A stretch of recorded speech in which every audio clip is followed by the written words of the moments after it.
Hello everyone, so in this video I'll answer some questions related to contribution of psycholinguistics to language pedagogy, so stay tuned.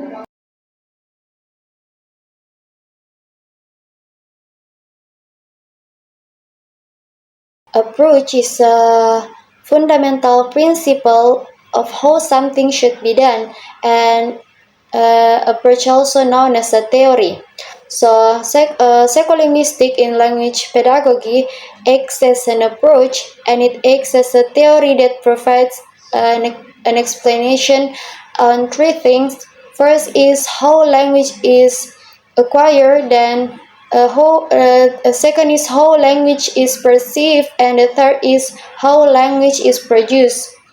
So these three foundation of theory in psycholinguistics uh, are inspiration of teachers who teach language and for people who want to learn language.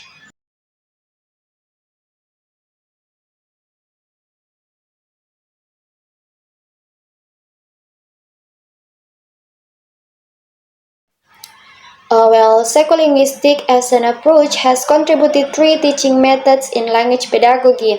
Namely, the first is a natural method. This method uses natural language acquisition similar to how children learn their first language.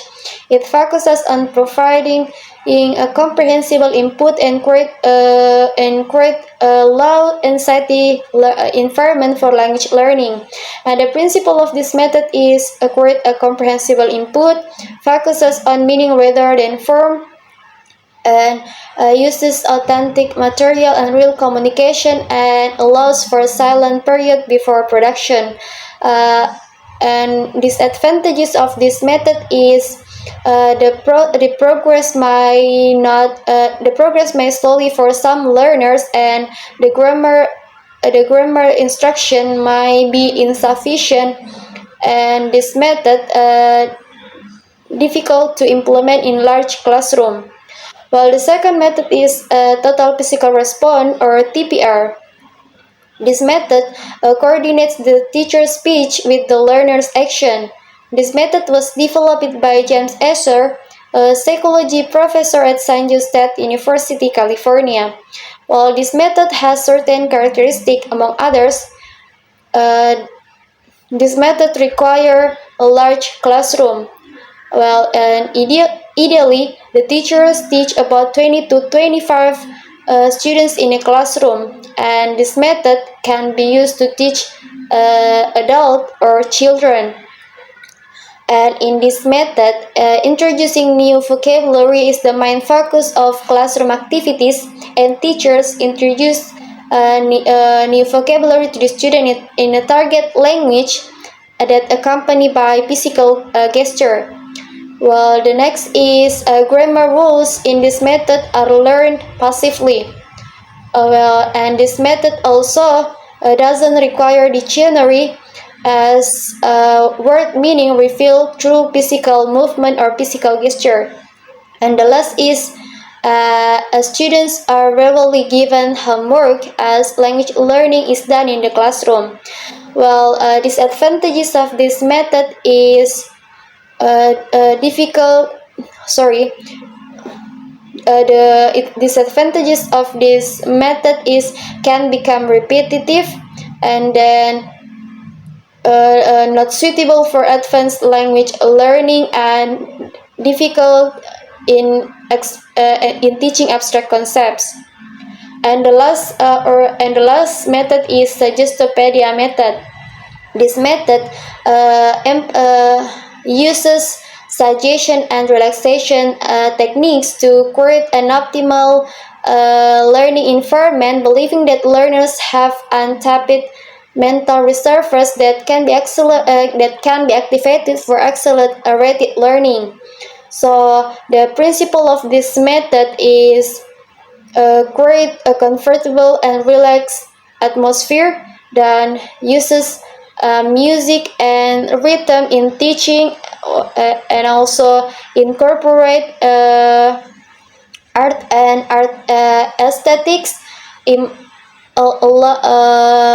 employs suggestion techniques, and present material in dramatic way. While disadvantages of this method is needs specially trained teacher, and also require a specific classroom setup and researches, and this method may not suit to all maybe not suit for all learning style, and also a scientific basis is sometimes questioned.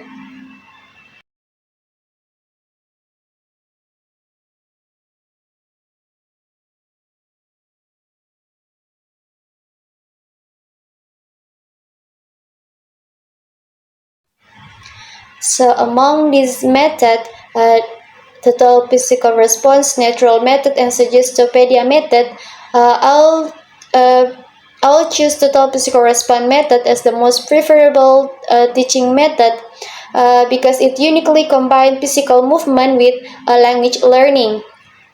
The primary reason for its effectiveness is that students learn by doing, and they physically respond to the verbal command that create a direct connection between language and action. While the method skill strength lie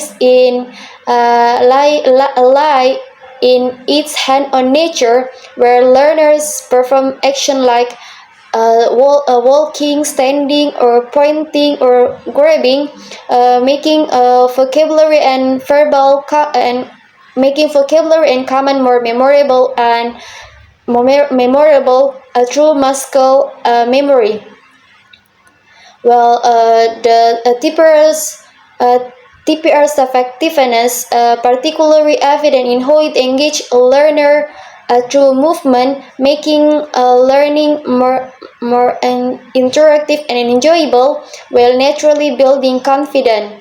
And unlike other methods, this method create a playful active language learning environment where mistakes are part of a learning process, and students can learn by observing their peers' action. And this method simplicity in implementing, because it requires no specific materials beyond teachers' voice and creativity, makes it highly practical for various teaching contexts. And this reason make this method is uh, a superior method for applying of for especially for beginner language learning.